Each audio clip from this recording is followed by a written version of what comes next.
The other day, I went through the worst nightmare of my life. The HOA president tried to open my door with his master key and shamelessly claimed he had the right to come in. His excuse was that a fake emergency mold inspection was needed.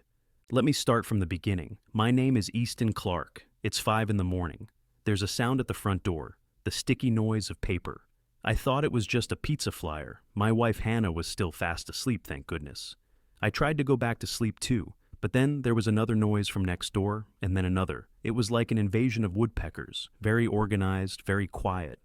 All right, I was up. I swung my legs out of bed and pulled on a pair of jeans. The floor was ice cold. Of course it was. I stumbled into the living room, my eyes half shut in the dark. I looked through the little window in my door, and that's when I saw her. Victoria Thornfield, our queen, the president of the Homeowners Association. She was wearing a power walking outfit that probably cost more than my car. In one hand, a clipboard. In the other, a stack of big red stickers. She slapped one onto my neighbor Jake's door with fake satisfaction. She looked like a witch casting a boring but irritating curse over the whole neighborhood. She noticed me watching. She didn't smile. She gave me the kind of nod that said she was the general, and I was just another foot soldier who should be grateful for her leadership. I opened the door. The morning air was cool. It smelled of freshly cut grass and lies. "Victoria," I said, my voice hoarse. I needed coffee for it to work properly. "A little early for arts and crafts, don't you think?" She pointed to the bright, angry red sticker she'd just slapped on my door. In bold black letters it screamed, "Danger, do not enter. Potential toxic mold hazard." Perfect. Just one more thing to worry about. Exactly what I needed, as if bills and wondering whether I'd remember to take out the trash weren't already enough. "This isn't a craft project, Easton," she said. Her voice was sweet, but laced with tiny, sharp shards of glass. "This is a public health emergency. We have reason to believe there's a serious mold outbreak across the community." She pronounced the name of the mold in a fancy way, like she'd been rehearsing it in front of a mirror for days. I stared at her. I had no idea what she'd just said. It sounded like she was casting a spell straight out of a fantasy movie. I am pretty sure she just turned my house into a frog. English Victoria. I say use small words. My brain is still booting up. She sighed a dramatic, long-suffering sound. "Black mold, Easton. Toxic black mold. It is very dangerous. We have to act fast." Behind her, a white van with no markings pulls up to the curb. A couple of guys in matching vests that say Pure Tech Environmental Get Out. They look less like scientists and more like guys who would try to sell you a speaker system from the back of their van. They carry metal briefcases and look very serious. Too serious. It is 5 o'clock in the morning. The only people who should look that serious this early are surgeons or people who have run out of coffee. "For your safety," Victoria continues, her voice dropping to a whisper, like she is sharing a huge secret. "Entry is forbidden until PureTech can conduct a preliminary air quality assessment. An HOA builder key is for real fire or flood. Never for inspections. Using it for inspections is illegal. They try anyway." I look at the red tag. I look at the goons in their vests. I look at Victoria, who is practically vibrating with fake concern. My house is not a biohazard. My house is where I watch bad TV and eat cereal for dinner. It smells like laundry detergent and my wife's weird scented candles. It does not smell like doom. "You are telling me I cannot go into my own house?" I ask. I am not mad yet. I am just confused. It is like waking up and finding out the sky is now plaid. "It is for your own good," she says, patting my arm. "The inspection team will be here at 8. They will do a quick test. Just a formality, really. Then we will know what we are dealing with." A formality, right? Nothing Victoria Thornfield ever does is a formality. Every move she makes is part of a bigger game. A game where she makes the rules and everyone else loses. She wants something. It is never just about safety or following the rules. It is always about control. She wants to be in charge of my air, my walls, my wallet. I can feel it. That little alarm bell in my gut starts to ring. The one that goes off right before something stupid and expensive is about to happen. "And what if I do not want your guys in my house?" I ask. Her smile gets tight. The sweetness is gone. And now, it is just the glass. "Easton, this is not a choice. This is an emergency declaration under HOA bylaws, Section 9, subsection C. We have the authority to ensure the structural and environmental integrity of the community for everyone's well-being." She says well-being like it is a threat. The van door slides shut. The goons stand there, arms crossed like two low-budget statues. Victoria gives me one last look, a look that says, "I am in charge here. Do not forget it." Then she turns and power walks to the next house, red tags flapping in her hand. I stand there in my doorway, the cold concrete under my bare feet. The red tag feels like a slap in the face. It is not just a piece of paper. It is a claim. It is Victoria Thornfield saying this house is not mine. It is hers to control. It is a declaration of war. A very, very quiet war fought with clipboards and fake emergencies before the sun is even up. I look at the tag again. Potential toxic mold hazard. Yeah, right. The only thing toxic around here is the HOA president and her little inspection team. They are coming at 8. I have less than 3 hours to figure out how I'm going to handle this. But one thing is already crystal clear. There is no way in hell they are winning. Right on time, 8 o'clock sharp. The doorbell rings. It is the Pure Tech crew. There are 2 of them. One is big with a neck like a tree trunk and a clipboard. The other one is small and fidgety, holding a black box with a tube sticking out of it. They have the same serious faces from this morning. It is like they are about to perform open heart surgery, not check for dust bunnies. Hannah is standing behind me. She is a worrier. She heard toxic mold and immediately started looking up symptoms on her phone. Now she is convinced we are both dying. "Just be nice, Easton," she whispers. "Let them do their thing. Maybe it is real. I love my wife, but sometimes her trust in people is just adorable." I open the door. "Gentlemen," I say with a smile that does not reach my eyes, "welcome to the scene of the crime." The big one, whose name tag says Marcus, does not smile back. "Sir, this is a serious matter. We need to conduct an air quality test immediately." He pushes past me a little, trying to get into the house. I stand my ground. It is my house. You do not just walk in. "Whoa there, Marcus. Hold your horses. First, show me some identification. And I want to see your certification for mold testing, state licensed." I know this because I spent the last 2 hours on the internet. I am now a 30-minute expert on mold scams. It is amazing what you can learn when you are properly motivated by spite. Marcus's eyes narrow. He was not expecting that. He probably expected me to just roll over and let him take over. He looks at his fidgety partner, who just shrugs. Marcus pulls out a laminated card from his wallet. It looks like something he printed at home. The certification number has a smudge on it. "Here," he grunts. The little box the other guy is holding starts to work. It sounds like a tiny vacuum cleaner. "This is our ionic particle counter," fidgety guy says, his voice squeaking. "It detects airborne particles, including mold spores." He waves the tube around in the air like a magic wand. The box beeps. A little red light flashes. "Oh dear," he says, looking at Marcus with wide, fake, scared eyes. "The levels are very high. Very high." I almost laugh. They have been in my doorway for 10 seconds. The air they are testing is the same air that is outside on the street.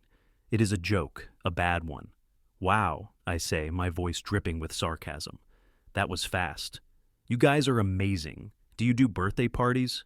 Marcus ignores me. He is all business. "Sir, based on this initial reading, we need to place a test plate. It is a petri dish that collects a sample. We send it to our lab. We get the results in 24 hours. But I can tell you right now, this is not good. He is trying to sound like a doctor giving a bad diagnosis. He is a terrible actor." He holds up the clipboard. It has a form on it. At the bottom, there is a big number with a dollar sign in front of it, $5,000. "This is the estimate for the minimum remediation," Marcus says. "That includes air scrubbing, surface sterilization, and a follow-up test. We need your signature to begin work. We have a crew on standby. We can start this afternoon."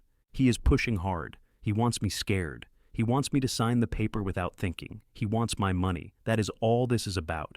It has nothing to do with mold. It has nothing to do with safety. It is a shakedown, a legal one, wrapped up in HOA rules and scary-sounding science words. $5,000, I say, letting out a low whistle. "For that much money, I expect you to not just clean the mold, but also do my dishes and walk my dog for a year. And I do not even have a dog." Hannah puts a hand on my arm. "Easton, what if it is real? What if we are breathing this stuff in?" The fear in her voice is exactly what they are counting on. They prey on people like Hannah, good people who worry about their health and their family. Me? I am stubborn. I do not like being pushed, and I really do not like being lied to. Let me get this straight, I say, looking right at Marcus. You wave a little toy vacuum cleaner in my doorway for 5 seconds. It beeps, and now you want 5 grand. Is that how this works? Marcus's face gets red. Sir, I am a certified professional. This is a serious health risk. Then show me the lab results, I say. You cannot tell me I have a problem until you prove it. Put your little petri dish down. Leave it for 48 hours like the state guidelines say. Send it to a real independent lab. When you get those results back, we can talk. Until then, you are not scrubbing, sterilizing, or touching anything in my house. Now, get off my porch. The two of them look at each other. This is not how the script is supposed to go. The homeowner is supposed to be scared. The homeowner is supposed to sign the form. The homeowner is not supposed to quote state guidelines. Marcus tries one more time. Mr. Clark, Victoria Thornfield authorized us to take all necessary steps. If you refuse, the HOA can fine you for non-compliance, and we will not be responsible for any health issues that arise. It is another threat wrapped in fake legal language. They are trying to corner me. Great, I say with a big fake smile. I accept all responsibility for the health of my own house. Now, like I said, get off my porch. I stare at Marcus. I do not blink. I can see the wheels turning in his head. He is trying to decide if I am bluffing. He is trying to figure out if it is worth the fight. After a long, silent moment, he gives up. He snatches the clipboard back. Fine, he spits, but we will be back. And when the lab results show what I know they will show, the price will be higher. It will be an emergency job. Then he and Fidgety Guy turn and stomp back to their van. They leave a single petri dish on my doorstep, sealed in a plastic bag. I shut the door. Hannah looks at me, her eyes wide. What did you do, Easton? You made them angry. Good, I say. They are crooks, Hannah. This whole thing is a scam. But how do you know? She asks. The red tags, the pushy salesman, the instant diagnosis. It is a classic scare tactic, I tell her. They scare you into signing something you do not need. And our dear leader, Victoria Thornfield, is right in the middle of it. I pick up the petri dish they left. It looks harmless enough, just a clear dish with some jelly-like stuff inside, but I know it is the key. They expect it to be full of scary black mold when they come back. They are very, very confident about that. Too confident. And that is when I get an idea. A simple, stubborn, and probably stupid idea. They want to play games. Fine. Two can play at this game. And my game does not involve magic boxes or fake estimates. My game involves proof. The plan is simple. So simple a kid could come up with it. That is probably why it is going to work. Crooks like Marcus and Victoria, they think they are smart. They expect complicated resistance. They expect lawyers and angry phone calls. They do not expect a guy with a roll of tape and some food coloring.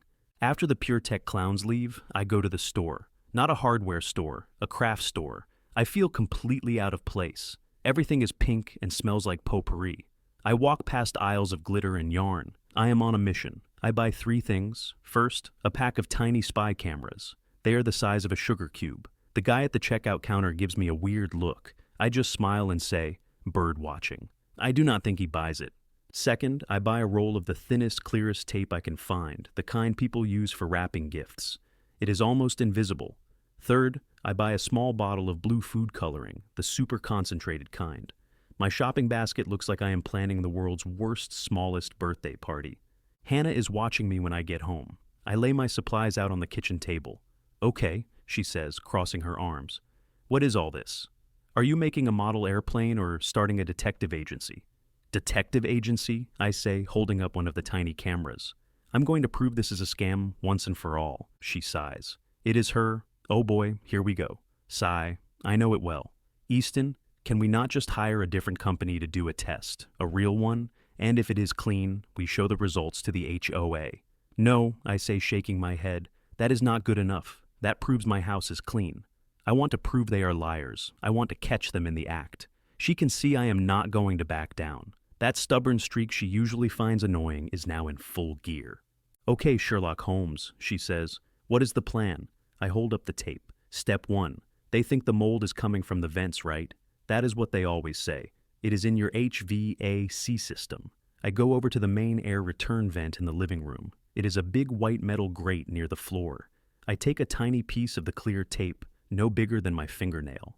I carefully stick it across the seam where the vent cover meets the wall. It is so small and so clear, you would never see it unless you were looking for it. This is my seal, I explain. If someone opens this vent, that seal will break. It is my tripwire. Next, I open the vent cover. Inside, it is just a dark, dusty metal tunnel. I take a single piece of paper towel and put it on the bottom of the duct right behind the grate. Then, I take out the blue food coloring. And this, I say, holding up the little bottle, is the smoking gun. I put one single tiny drop of the blue dye onto the center of the paper towel. It is a brilliant dark blue dot. I carefully put the grate back on, making sure my little tape seal is perfectly in place. Here is what is going to happen, I tell Hannah. They'll pull the old builder key from the HOA lockbox. It's meant for real emergencies, not this. They will come in when they think we are not home. They will open this vent to plant their sample or spray some fake mold spores. When they do, they will break my tape seal. Then they will use a little sprayer to puff their magic mold dust into the vent. That little puff of air will be enough to blow that blue food coloring right onto the back of the white grate. It will leave a mark, a tiny blue stain, a stain that should not be there. Finally, the cameras. I place one on the bookshelf pointed right at the vent. I hide another one in a fake plant aimed at the front door. The third one goes on top of the kitchen cabinets, giving a wide view of the whole room. They are motion activated. They will send an alert to my phone the second someone walks in. Hannah watches me, a little smile playing on her lips. "You have really thought this out," she says. "I am a simple man," I tell her, "but I do not like being cheated." The last piece of my plan is my pocket log. It is a cheap little notebook from the grocery store. In it, I write down everything. The date and time Victoria put the tag on the door, the names on the PureTech guys' vests, the exact time they showed up and left. I write down my purchases from the craft store. I take a picture of the unbroken tape seal on the vent. I take a picture of the clean white grate. Documentation. It feels silly, but I have a feeling it is going to be important. We wait for 2 days. Nothing happens. The red tag is still on our door. My neighbor Jake, a nice guy, but not the sharpest tool in the shed, paid the $5,000. I saw the PureTech van at his house all afternoon, making a lot of noise. He told me later they showed him a picture of a petri dish that was completely black. "Scary stuff, Easton," he said, shaking his head. "Glad they caught it." I did not have the heart to tell him. He probably just paid $5,000 for a couple of guys to run a vacuum cleaner for an hour. Then on the third morning, I get the call. It is from the HOA office. A sweet-sounding lady tells me there is an urgent issue with the water main, and all residents need to evacuate for a few hours. This is it. This is the excuse they need to get everyone out of their homes so their goons can do their dirty work. "Okay," I say into the phone. "We will be out of there in 10 minutes. I hang up and look at Hannah. It is showtime. We get in the car and drive away. We go right past the PureTech van parked just around the corner, waiting. They think I am gone. They think I am just another sheep like Jake. But I am not leaving. I just park my car down the street where they cannot see me. I pull out my phone, open up the camera app, and I watch and I wait. They have no idea what they are walking into. They think they are walking into an empty house. They are wrong. They are walking into my trap. I text them the side gate code, the alarm code, and give consent. 8:20 a.m. Inspector Rodriguez and Officer Davis slip in my back door with my, "Okay, coffee on the table, body cams on." We wait. I am watching my phone like it is the most exciting movie in the world. The screen is split into 3 little boxes showing the feed from my tiny cameras. The living room, the front door, the kitchen. It is all quiet. The house looks empty, just like I wanted them to think. Hannah is next to me in the car, chewing on her thumbnail. "Are you sure about this, Easton?" she asks for the 10th time. "What if they see the cameras?" "They will not," I say, trying to sound more confident than I feel. "They are looking for mold, not for a tiny black dot on a bookshelf." We wait. 10 minutes feels like an hour. My heart is thumping. This is either going to be a genius move or a really dumb one. There is no in between. Then I see it. The camera pointed at the front door flickers. A key turns in the lock. The door swings open. In walk Marcus and his little sidekick, fidgety guy. They are not wearing their official-looking vests anymore. Now they just look like 2 regular guys breaking into a house, which I guess is exactly what they are doing. Marcus closes the door behind them. He looks around, a smug little smile on his face. "Okay," he says. His voice comes through my phone speaker, tiny and clear. Let us get this done. Clark was a real pain. Make sure this one comes back black as night. Fidgety guy nods. He is carrying a small duffel bag. He sets it on the floor and pulls out two things: a small spray bottle like the kind you use for plants, and a new petri dish in a sealed plastic bag. My hands are sweating. This is it. The proof. I hit the record button on my phone screen. I am saving every second of this. Davis texts from my couch. Let them finish. Full act on camera equals clean chain of custody. Marcus walks over to the main air return vent, the one I prepped. He kneels down. The camera on the bookshelf has a perfect view. I can see the back of his big dumb head. He pulls a small screwdriver from his pocket and starts to undo the screws on the vent cover. He is clumsy. He has no idea about the tiny piece of tape. He just pries the cover off. I know right at that moment my little tape seal is broken. Phase 1 of my plan is a success. Fidgety guy comes over. He hands the new petri dish to Marcus. Marcus unseals it and places it carefully inside the vent duct. Okay, give it a good spray, Marcus says. Make sure it gets on the plate. Fidgety guy takes the spray bottle. He leans in close to the open vent. He points the nozzle into the darkness of the ductwork, and then he squeezes the trigger. A fine gray mist shoots out of the nozzle. It hangs in the air for a second before settling. The mist is so fine it is almost invisible, but I know what it is doing. That little puff of air, that tiny man-made breeze is hitting the piece of paper towel I hid inside. It is hitting that single tiny dark blue drop of food coloring. I zoom in the camera feed as much as I can. Marcus puts the white metal grate back onto the wall. He screws it in place. He and Fidgety Guy stand up, dusting off their hands.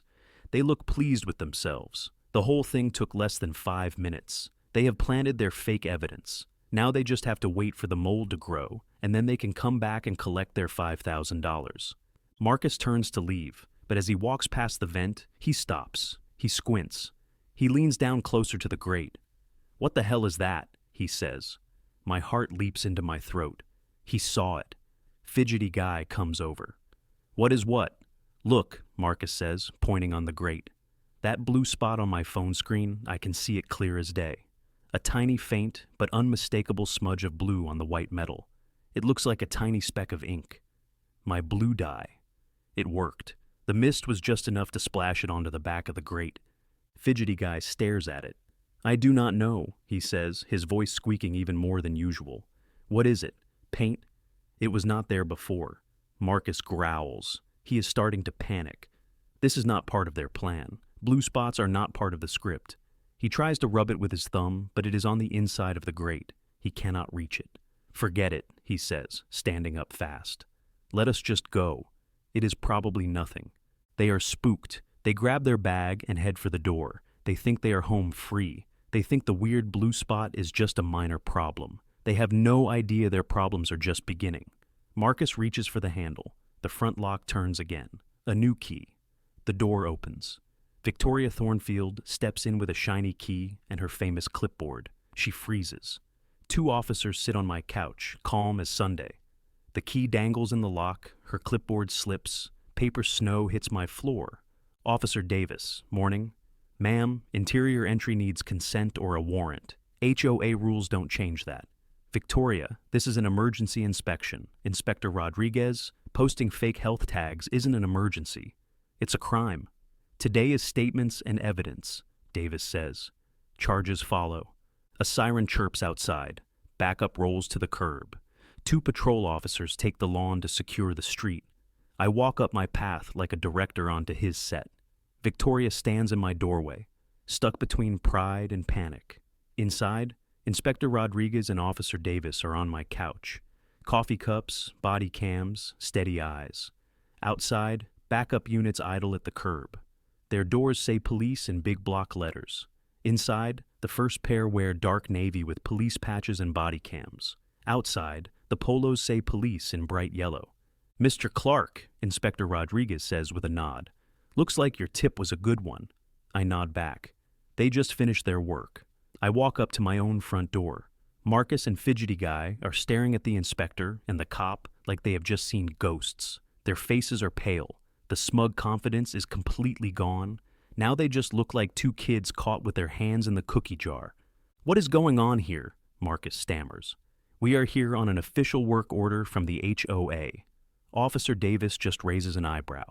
Is that why you came in an unmarked van and used a builder key meant for fire or flood, then waited down the street for the homeowners to leave? He asks, his voice low and calm.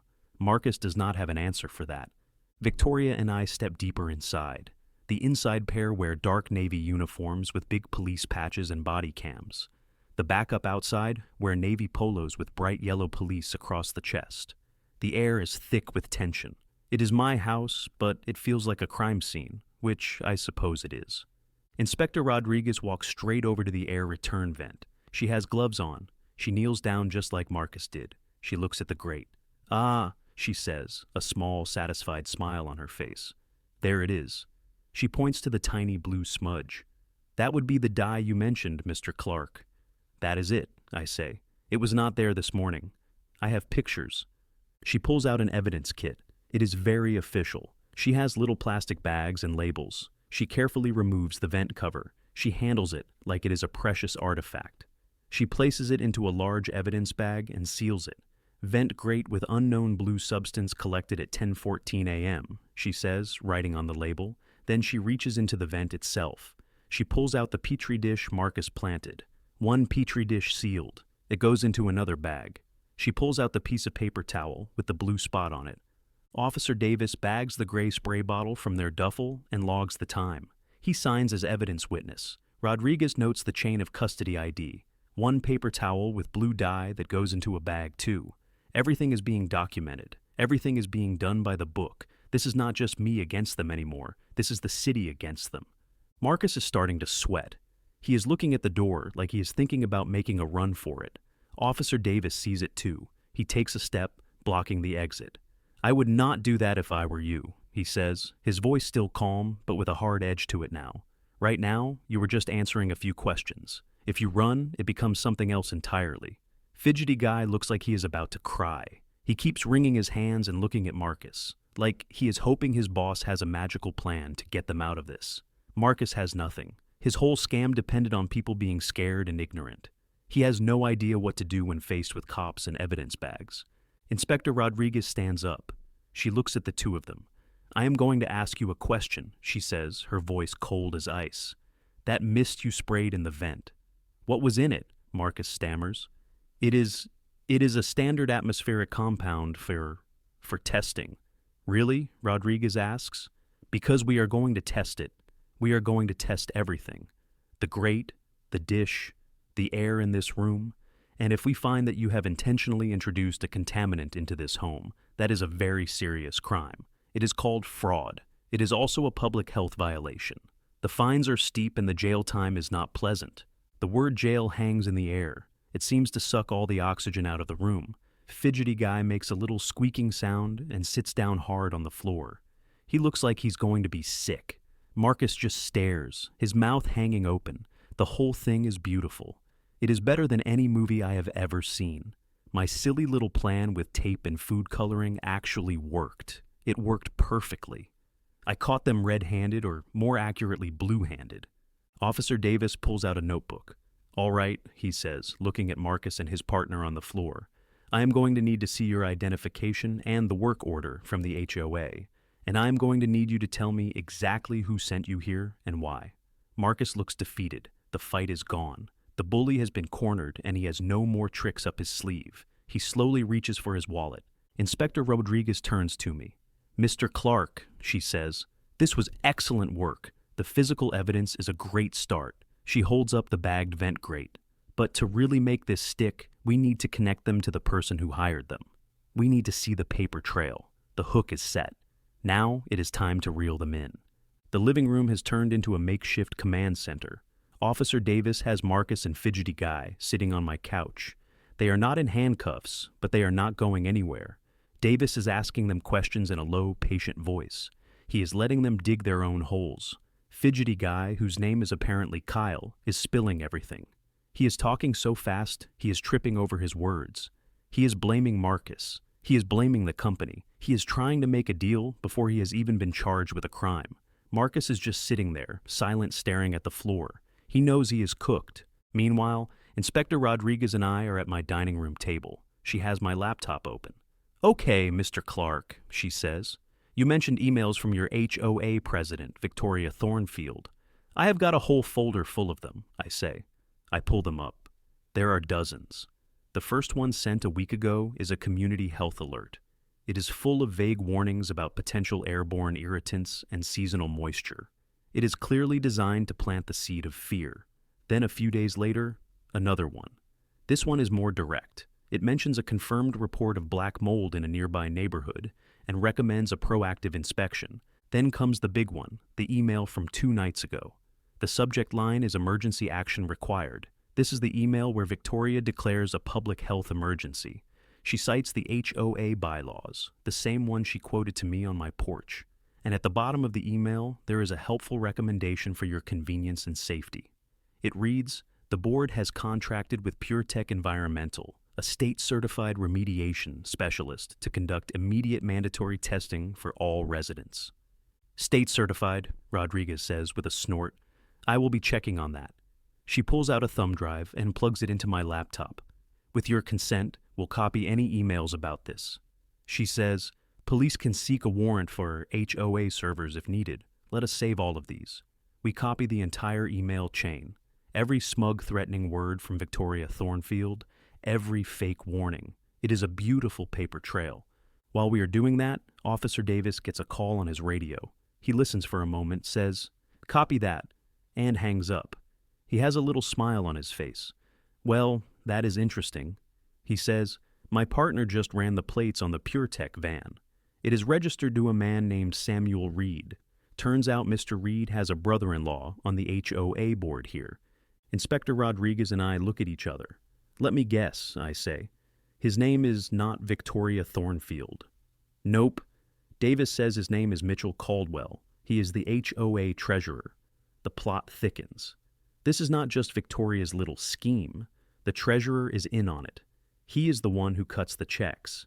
He is the one who pays PureTech, and his brother-in-law owns the company. It is a cozy little family business. Davis then walks over to the PureTech guys on the couch. He has their work folder. It is full of invoices. He starts reading the names out loud. Henderson, Phillips, Jake Watson. He looks over at me. Your neighbor Jake, that is him? I say he paid them $5,000 yesterday. Davis shakes his head.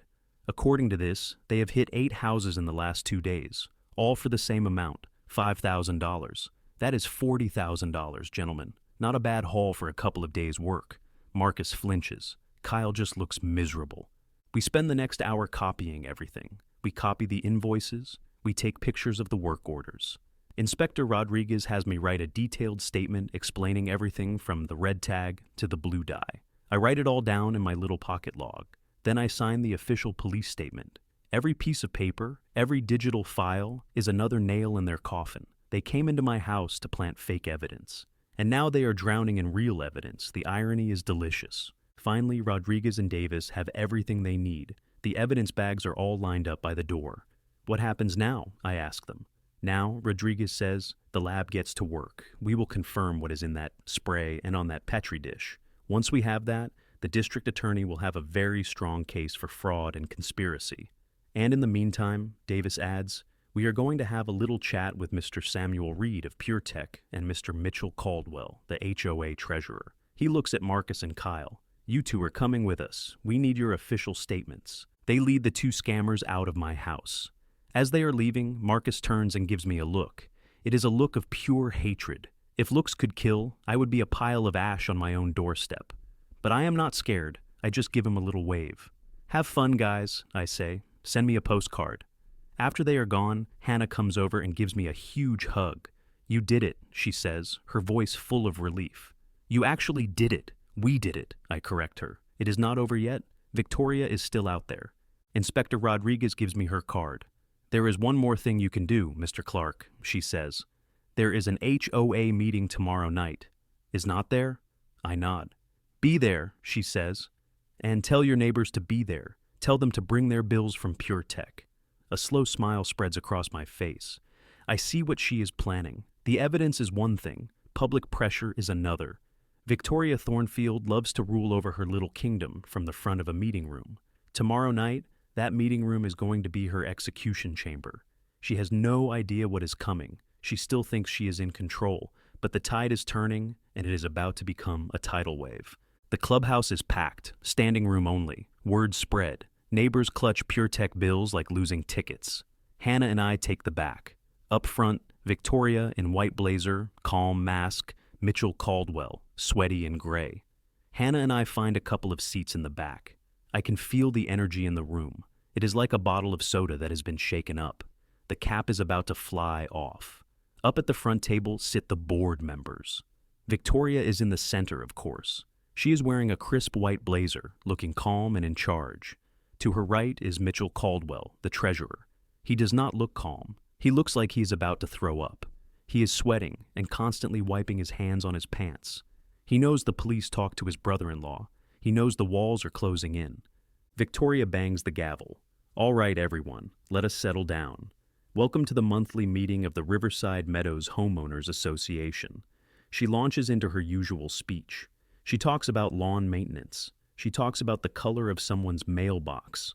She is trying to pretend this is just a normal meeting. She is ignoring the giant $5,000 elephant in the room, but the residents are not having it. After about 5 minutes of her rambling, Mrs. Henderson stands up. She is a sweet old lady who bakes cookies for the whole block, but tonight she looks furious. Victoria, I do not want to hear about mailboxes, she says, her voice trembling with anger. I want to hear about this. She holds up her invoice from PureTech. $5,000. I am retired. I live on a fixed income. You told me my house was a death trap. Suddenly, everyone is talking at once. People are standing up, waving their own bills in the air. The room erupts. It is chaos. Victoria is banging her gavel, shouting for order, but no one is listening. Her calm, controlled world is falling apart right in front of her. I stand up. I do not shout. I just wait. Eventually, a few people see me standing and quiet down. Then a few more. Soon the whole room is looking at me. Even Victoria stops banging her gavel. Victoria, I say, my voice carrying across the room. We all got your emails. We all got your red tags. You told us there was an emergency. You told us we had to use your certified specialist, PureTech Environmental. I let that hang in the air for a second. Well, I have some news for everyone. PureTech is not just some random company. It is owned by a man named Samuel Reed, and Samuel Reed is the brother-in-law of our very own HOA treasurer, Mitchell Caldwell. A collective gasp goes through the room. Every single eye swivels from me to Mitchell Caldwell. Mitchell looks like a cornered animal. He sinks down in his chair, trying to become invisible. It is not working. Victoria Thornfield's face is a mask of fury. She glares at me. That is a baseless accusation, Easton. She screeches. This was about safety. Was it? I shoot back. Was it about safety when your crew came into my house without my permission? Was it about safety when they tried to plant a fake mold sample in my air vents? The room goes dead silent. You could hear a pin drop. No one knew that part. I have their full attention now. Victoria's face goes pale. She knows I have got her. That is a lie, she shouts. You have no proof, and that is my cue. Oh, I have proof, I say calmly. I have video, and so do the police. And so does the city health inspector. The same health inspector who has the sample your crew planted in my house. The one they are testing at the city lab right now. This is too much for Mitchell Caldwell. He breaks. He completely and utterly falls apart. He stands up so fast his chair falls over backward with a loud crash. He is shaking, and there are tears in his eyes. I did not want to do it. He wails, pointing a trembling finger at Victoria. She made me. She planned the whole thing. Victoria looks at him with pure venom. Shut up, Mitchell. You idiot, shut your mouth. But Mitchell cannot shut up. The dam has broken. The words are flooding out. She came to me a month ago. She said she found a way to make some easy money for the HOA Reserve Fund. She said the PureTech guys would give her a kickback for every job, $1,000 a house. She told me to approve all the payments, no questions asked. He fumbles with his phone. His hands are shaking so badly, he can barely hold it. I have the texts. She texted me everything. He taps frantically at the screen. A second later, my phone buzzes, and Hannah's phone buzzes, and Jake's phone buzzes. All around the room, phones start buzzing. He has sent the entire text message thread to a community email list. Mitchell is the treasurer. He still had list access. On my screen, I can see it plain as day. Messages from Victoria. PureTech is a go. Start of next week, make sure you process their invoices same day. And the worst one, just tell people their houses are poison. They will pay anything. It is like printing money. The room is silent for a moment as everyone reads the messages. Then a low rumble of anger starts to build. It grows and grows until it is a full-blown roar. People are on their feet shouting. They are shouting at Victoria. They are calling her a thief, a liar, a criminal. She stands there frozen, the color drained from her face. Her perfect little kingdom has crumbled. Her own treasurer, her partner in crime, has turned on her. She looks trapped. For the first time since this whole thing started, Victoria Thornfield, the untouchable queen of the HOA, looks truly and utterly defeated. The meeting has blown up in her face, and the fallout is just beginning. The next 2 days are strangely quiet. The red tags disappear from people's doors. The PureTech van is nowhere to be seen. It is like the whole neighborhood is holding its breath, waiting for the other shoe to drop. I feel a weird mix of relief and anxiety. We exposed Victoria at the meeting. We have the texts. We have Mitchell Caldwell's confession. It feels like a victory, but I know it is not over until the official results come in. The whole case hinges on what the City Lab finds. My little blue dye trap was clever, but it is not scientific proof of fraud. We need the lab to connect the dots. On Wednesday afternoon, my phone rings. It is an unknown number. I hesitate, then answer. Easton Clark, I say. Mr. Clark, this is Inspector Rodriguez from the Health Department. My stomach does a little flip. This is it. I have the preliminary lab report in front of me, she says, her voice calm and professional. Final confirmation takes longer, but this is enough for charges. I thought you would want to know. I am all ears, I say, trying to keep my own voice steady. First, she says, the sample from the petri dish your friends from PureTech left in your vent. The lab cultured it. It is, as suspected, a very aggressive strain of Stachybotrys. My heart sinks a little. So, there was mold? Yes, she says, and I can almost hear her smiling through the phone. There was a massive amount of mold, a suspiciously massive amount. The kind of perfect uniform growth you almost never see in a residential sample. It grew too fast, too perfectly. What does that mean? I ask. It means it looks like a textbook sample, the kind you would grow in a laboratory. So, we tested the petri dish itself, the medium, the jelly-like substance in the bottom of the dish. There is a pause. I can hear her flipping a page. The dishes were pre-inoculated. I do not know what that means. English inspector, I say, just like I said to Victoria. The mold was already in the dish, Mr. Clark. They brought it with them.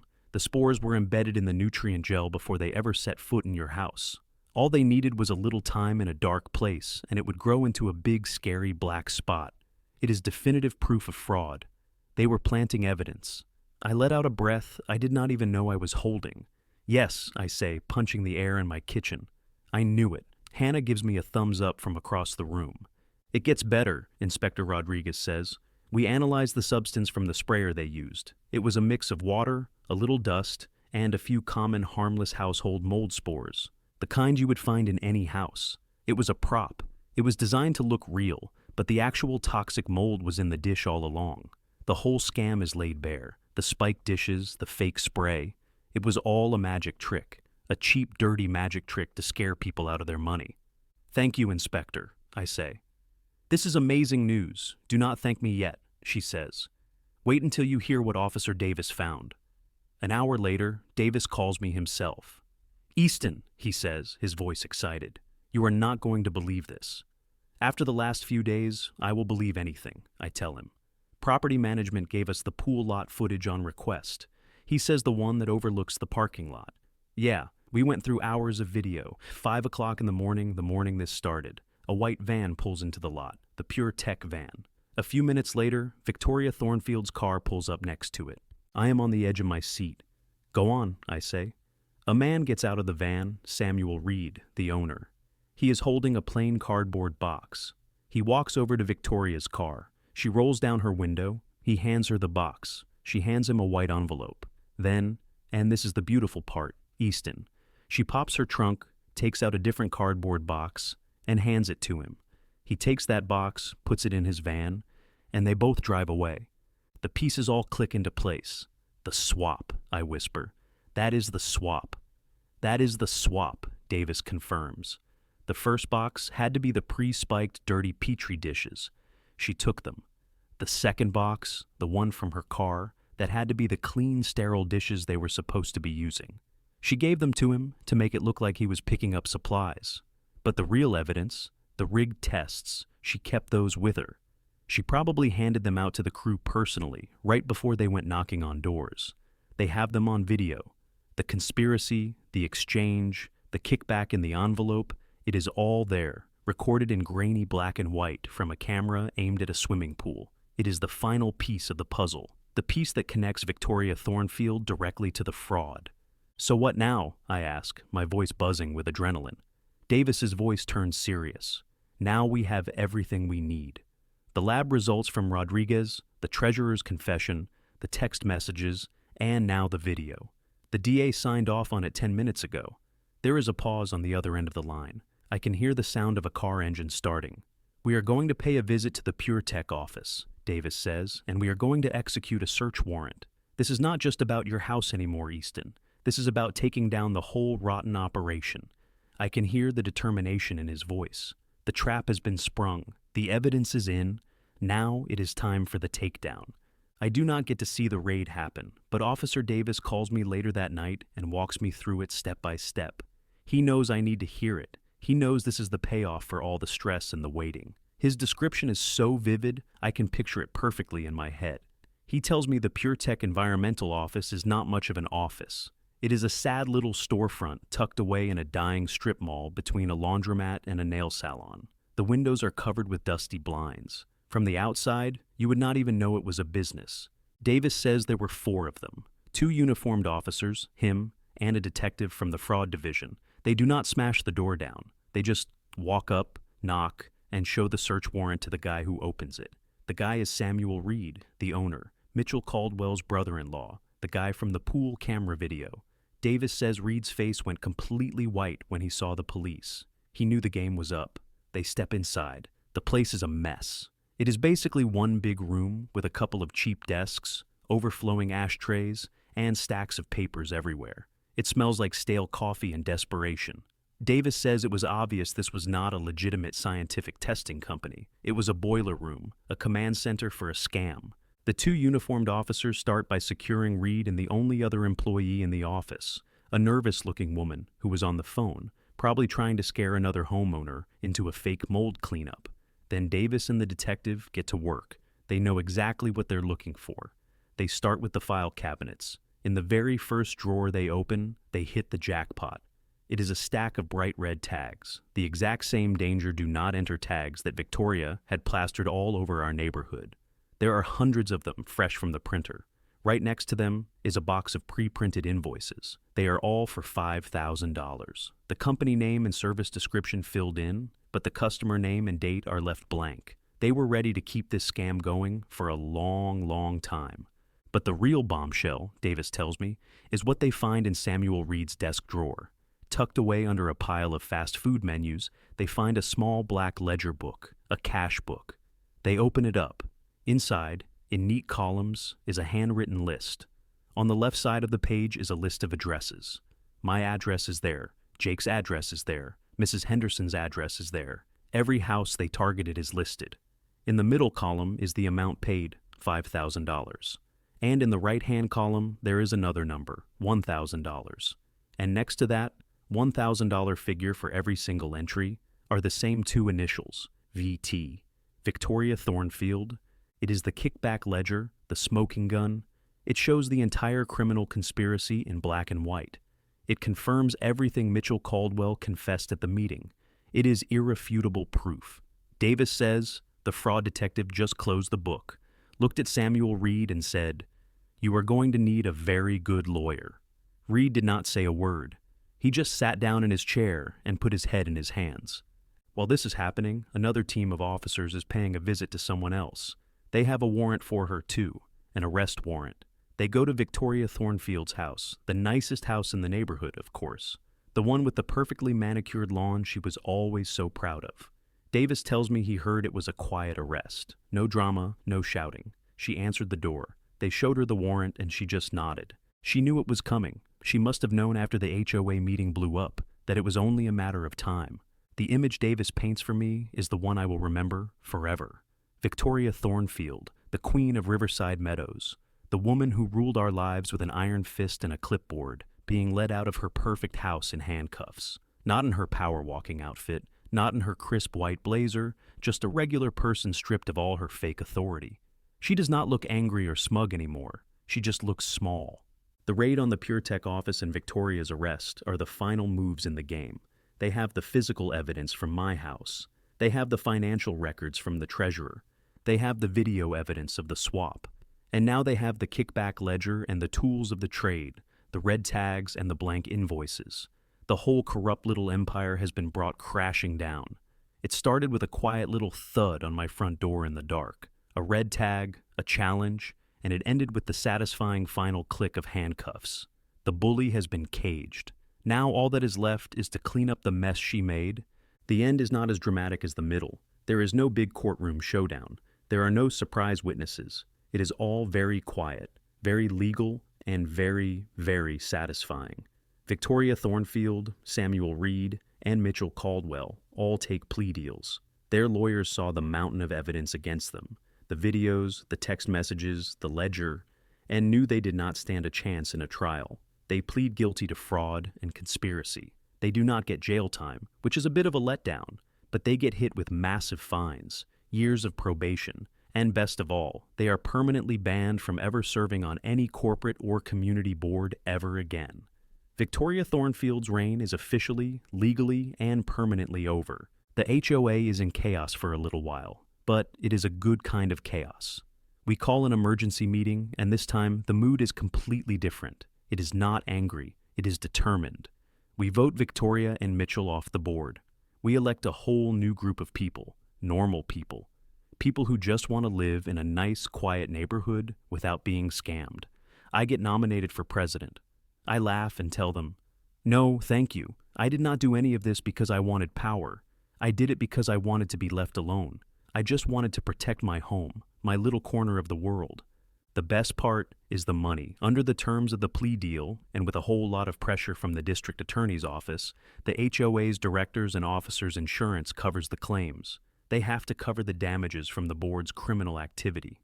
Every single person who paid PureTech gets a full $5,000 refund check in the mail. When Jake gets his, he comes over to my house holding the check like it is a winning lottery ticket. "Easton," he says, a huge goofy grin on his face. "I cannot believe it. I got my money back." He shakes his head. "I was so sure the mold was real. You were right all along.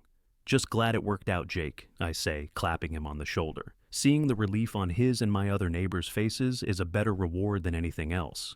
We also pass a new set of rules for the HOA. We call it the Clark Amendment, which is both embarrassing and kind of cool. It is very simple.